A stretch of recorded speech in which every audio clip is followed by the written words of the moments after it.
Bonjour et bienvenue sur la chaîne YouTube de l'association Avoir un PC gratuit à Bordeaux-Mérignac, www.1pcg.fr. Toutes les infos légales sur le site. Vous avez le lien de la page Facebook si vous voulez suivre nos actualités.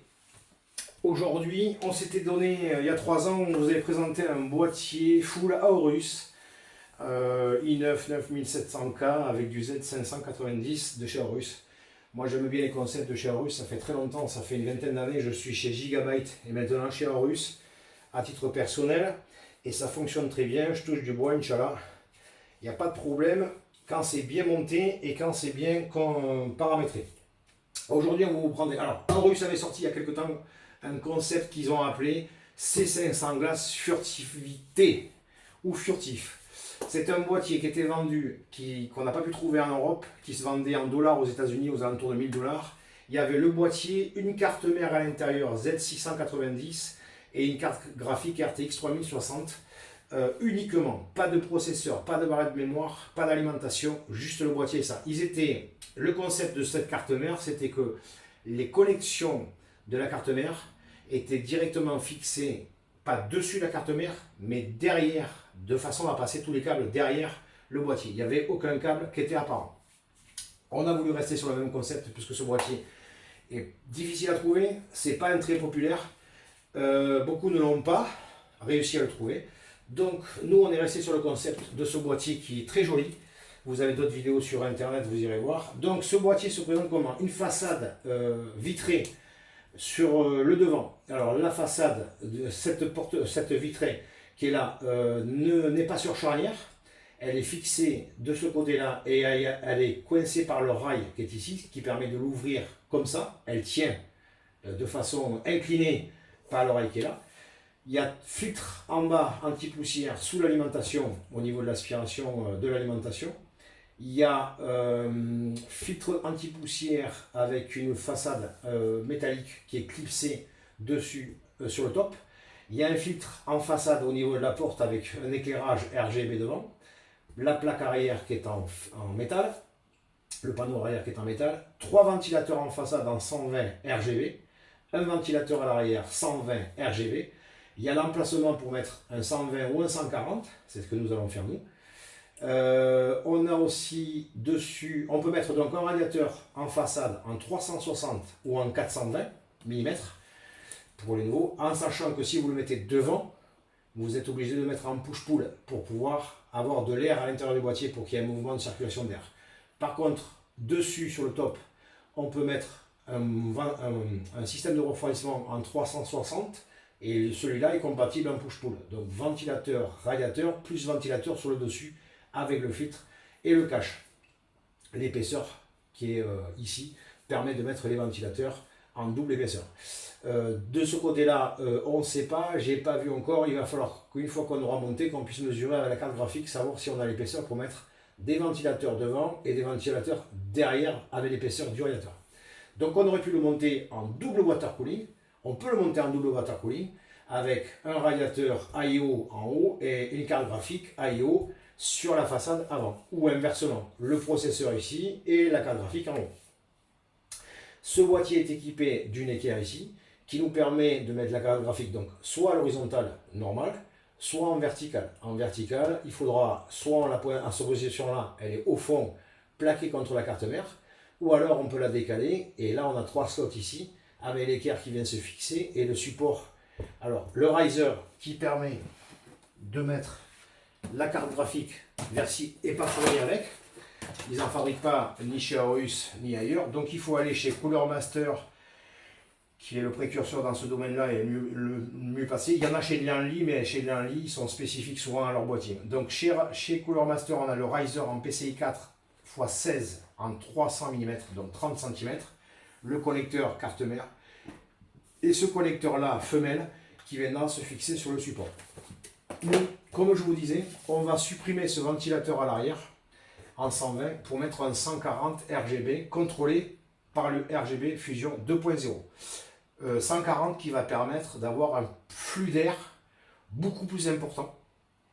Donc souvent la vitesse de rotation des 140 est inférieure au 120. Par contre, le brassage de l'air et la pression est plus importante que sur les 120.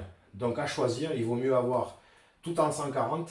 Donc là, on pourrait monter même en 140 devant, mettre en haut donc 360 ou 2 fois 140 et 140 sur l'arrière.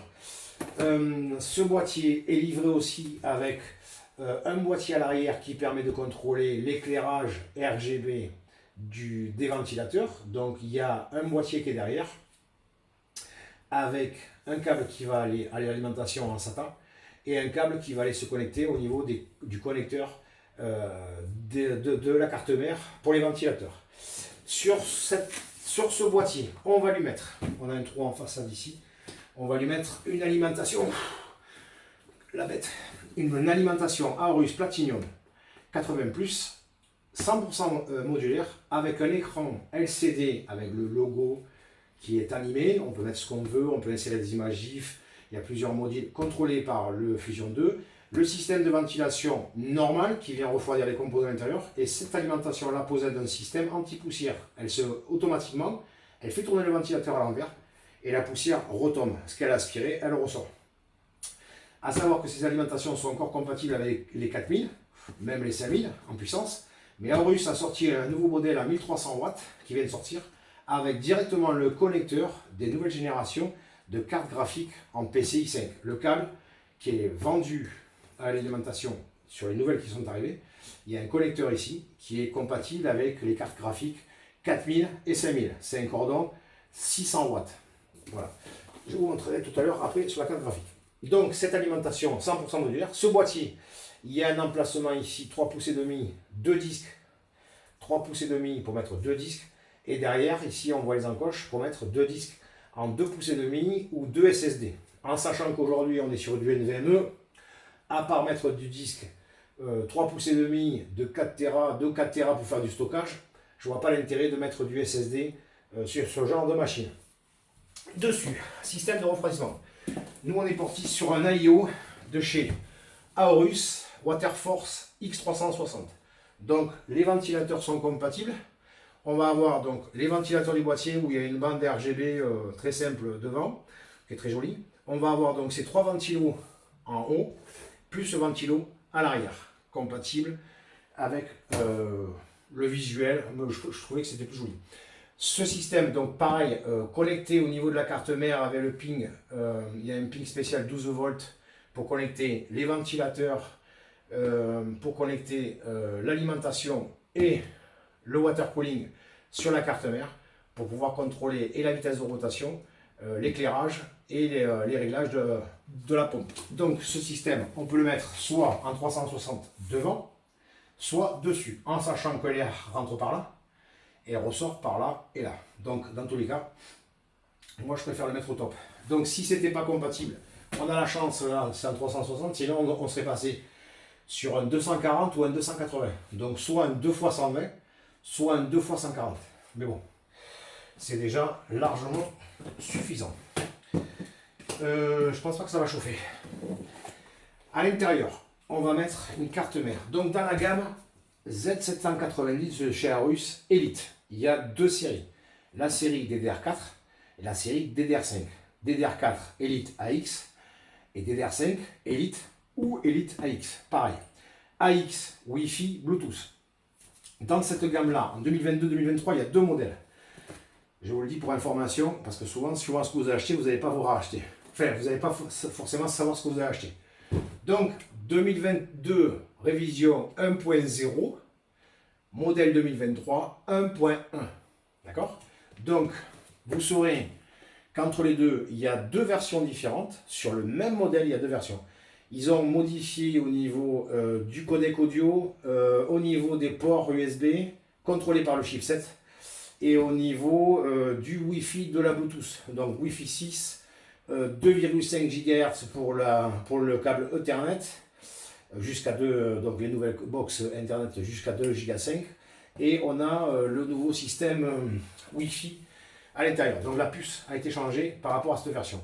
On a un gros système de ventilation ici avec des lamelles en travers qui permet le refroidissement de tout ce qui est, je vais dire PCB, non, tout ce qui est composant électronique de la carte. On a un connecteur en PCI 4, en NVMe, en PCI 4 pour le lecteur système. On a un connecteur PCI 5, PCI Express 5 pour la carte graphique, donc jusqu'à PCI 5, donc 3, 4, ce qu'on veut. Et dessous, on a 4 connecteurs NVMe en PCI 4. On a un connecteur USB 3 compatible avec notre boîtier, un seul connecteur, donc des fois vous en avez deux USB 3, il y a des boîtiers où il y a 4 ici USB 3, donc là un connecteur, deux USB 3, un connecteur USB type C, un connecteur USB type C. On est dessus en DDR5 et XMP 3.0, dernière génération. La carte mère, c'est une carte mère de chez Elite, la plus polyvalente qui existe au niveau gaming, overclocking, gestion 3D, tout ce qu'on veut faire avec. On est en LGA 1700 pour processeur Intel. Donc, dessus, on va lui mettre un i7 13700K qui arrive de Grèce. On va lui mettre des barrettes de mémoire Aorus contrôlées par le système RGB 2.0 toujours en DDR5 6000 MHz, donc avec la carte mère overclocking jusqu'à plus de 7000 8000 MHz, 32 Go le kit.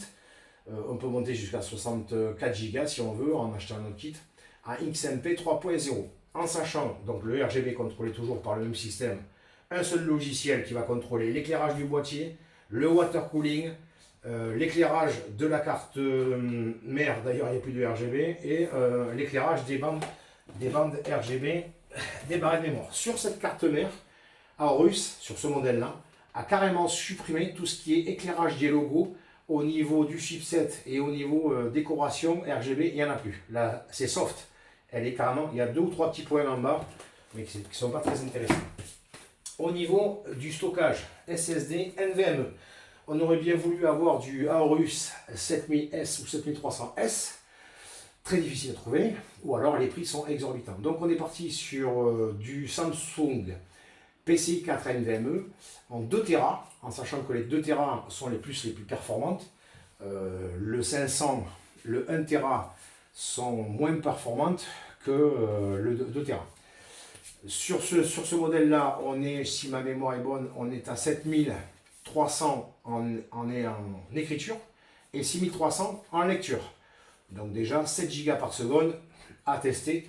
On verra bien quand on l'aura monté. En sachant que si on avait pris la gamme Master, la gamme au-dessus, le NVMe système est en PCI 5.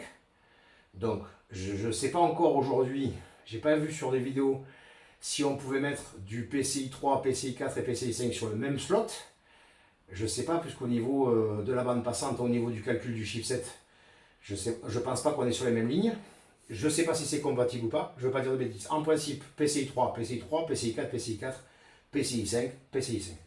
Donc l'Aorus Master, qui est en PCI 5 au niveau du NVMe système, plus le PCI Express, donc effectivement, le PCI 5 gère jusqu'à 120 Go par seconde de taux de transfert sur la carte graphique. Donc autant vous dire que les nouvelles générations de cartes graphiques qui vont arriver, au niveau des images, du traitement d'images, ça va être des bombes atomiques. La carte mère, celle-ci est à moins de 300 €. La Master est au-dessus des 500 €. Donc aujourd'hui, entre la carte mère et la carte graphique, donc soit la gamme Elite, carte mère, carte graphique Elite, soit Master, c'était un choix. Carte mère 500 €, carte graphique 1500. Donc 2000 € pour passer sur la gamme Master. Donc nous on a choisi de rester sur la Elite. On est sur une RTX 4070 Ti en 12 Go, dernière génération, moins puissante que la Master au niveau du processeur et au niveau de la bande passante. Je crois qu'on est sur la moitié de, enfin, on n'est pas sur de 256 de taux de transfert entre les deux au niveau du PCI, mais déjà on est aux alentours de 20 à 30% supérieur à une RTX 3080 Ti.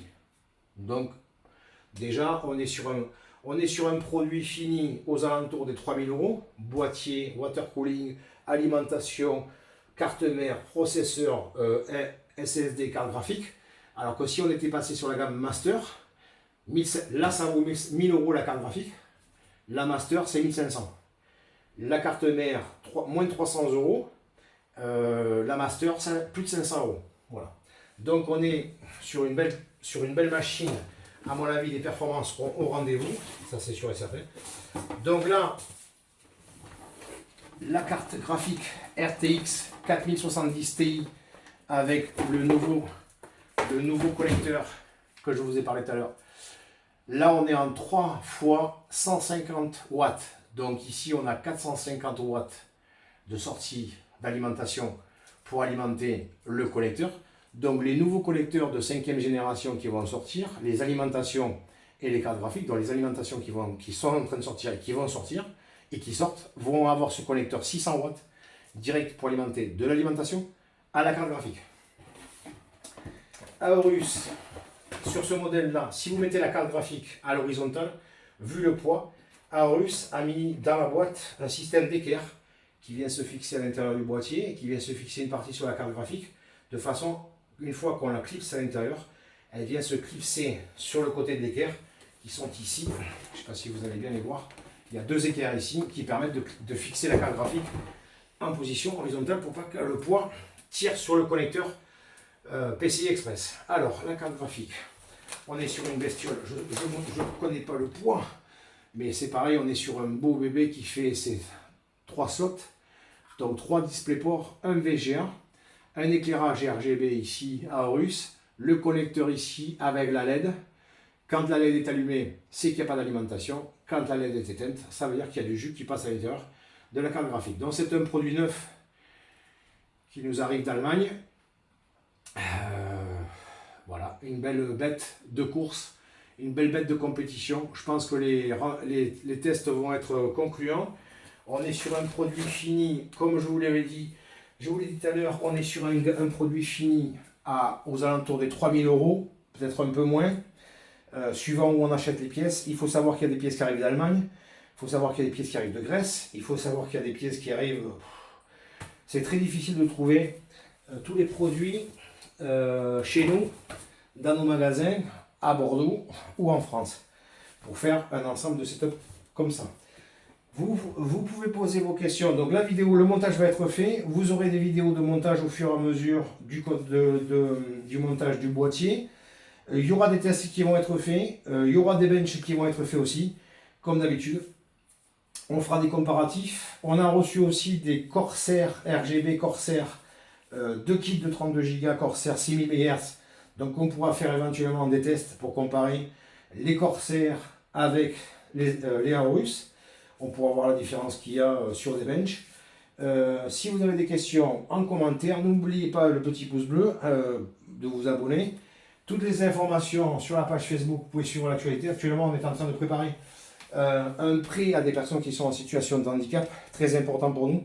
C'est un processus qui me tient vraiment à cœur, de prêter du matériel informatique, de mettre à disposition du matériel informatique à des personnes qui sont en situation d'handicap. Toutes les informations légales sur le site internet.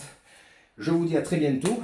On va monter tout ça, et puis on vous retrouve bientôt sur une prochaine vidéo. À très bientôt, merci, au revoir.